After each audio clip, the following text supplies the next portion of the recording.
il y a une promesse dans l'Apocalypse qui dit que celui qui lit l'Apocalypse est heureux. Heureux ceux qui la lisent et la gardent. C'est la promesse contenue dans l'Apocalypse.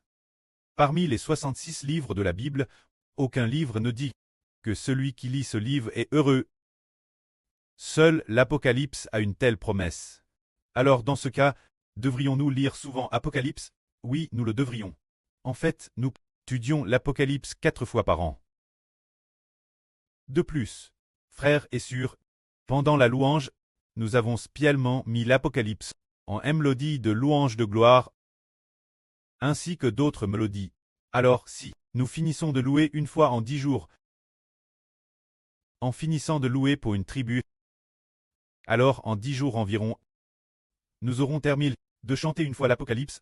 C'est-à-dire que nous avons spécialement adapté le contenu de l'Apocalypse en plusieurs mélodies. C'est précisément parce que ceux qui lisent l'Apocalypse sont heureux. Lisons cela. Ceux qui lisent les paroles de cette prophétie ont, et ceux qui entendent les paroles de cette prophétie et gardent ce qui y est écrit sont heureux, car le jour du Seigneur est proche. C'est-à-dire, pourquoi celui qui lit ce livre et garde sa prophétie est-il heureux? Parce que le jour du Seigneur est proche.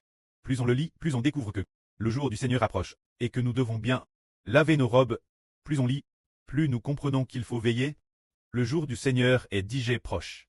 Maintenant, nous comprenons les mystères de l'Apocalypse, et nous savons qu'il ne reste au Seigneur qu'une dizaine d'années, environ 16 ou 17 ans environ avant sa venue. Il ne reste plus que 16 ans environ. Plus on lit, plus on comprend que le jour de la venue du Seigneur est proche, et qu'il faut faire tous nos efforts. Le temps de travailler davantage pour le Seigneur est venu. Ici. Nous continuons. Il est dit ici. J. Chris, moi Jean-J. Chris au cette église de la province d'Asie, que la guerre et la paix vous soient données.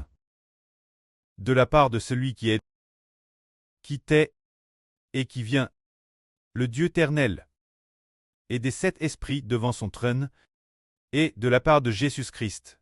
Alors, qui donne la grâce et la paix? Elles sont données par Dieu, le Christ et l'Esprit. C'est-à-dire que toute grâce, toute paix, viennent toutes du préclès de Jéhovah, du Seigneur Jésus-Christ et de l'Esprit. Sur nous, si nous disons que nous ne voulons pas du Seigneur Jésus, nous n'aurons certainement pas la paix. Toute paix, toute grâce viennent de Dieu, de Christ et du Saint-Esprit. Alors si quelqu'un suit les enseignements de Dieu et obéit au Seigneur Jésus-Christ, alors la grâce et la paix viendront sur nous par le Seigneur Jésus-Christ. Quel genre de personne est le Seigneur Jésus? La Bible dit qu'il est le témoin fidèle. Comme il est dit ici, Jésus-Christ est le témoin fidèle. Le premier d'entre les morts est le chef des rois de la terre. Comment le Seigneur Jésus est-il un témoin fidèle et véritable? De quoi a-t-il témoigne? Il a témoigne que l'Éternel Dieu, l'espérance de la vie éternelle qu'il nous donne est réelle. Car il est lui-même l'Évangile qui donne la vie éternelle.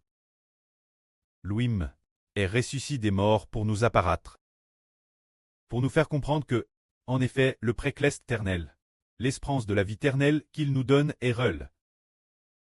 Car le Seigneur Jésus-Christ, son propre témoignage de la résurrection des morts est vrai.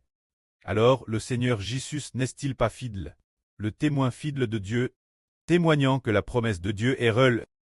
Il est fidèle, fidèle jusqu'à l'obéissance la mort, afin d'offrir sa propre vie, Dieu ressuscite des morts, témoignant que ce que Dieu a promis l'humanité est vrai. Et de plus, Jésus-Christ est devenu l'Évangile qui donne la vie, afin que tous ceux qui croient en son nom ressuscitent comme lui l'avenir. Que la gloire soit auprès et au Seigneur. Amen.